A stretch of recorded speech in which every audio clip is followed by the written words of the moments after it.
বিকেলবেলা যখন ফুলের সাজ অলমোস্ট ডান, আমরা বেরিয়ে পড়লাম বিকেল বিকেল মাকে আনতে। খুব সুন্দর ছিল সেই বিকেলটা। মাকে গিয়ে দেখি কি অপূর্ব সুন্দর লাগছে।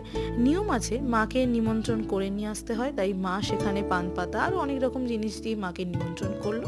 তারপর আমরা সবাই মিলে বেরিয়ে পড়লাম এক এক করে মায়েদের নিয়ে। মায়েদের এক এক করে ভ্যানে তোলা হলো। আমরা সবাই গেছিলাম যেহেতু, দুটো আলাদা ভ্যান গিয়েছিল। দুই মাকে দুটো ভ্যানে বসিয়ে কি সুন্দর করে বরণ করে নিয়ে আসা হলো।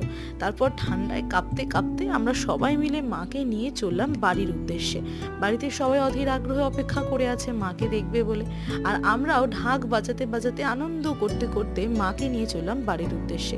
মাকে যখন বাড়িতে প্রবেশ করানো হলো, সব থেকে কঠিন হলো এই সিঁড়ি দিয়ে তোলার বিষয়টা। যাই হোক, সাবধানে মাকে তোলা হলো। তারপর মাকে নিয়ে বসানো হবে মায়ের আসনে।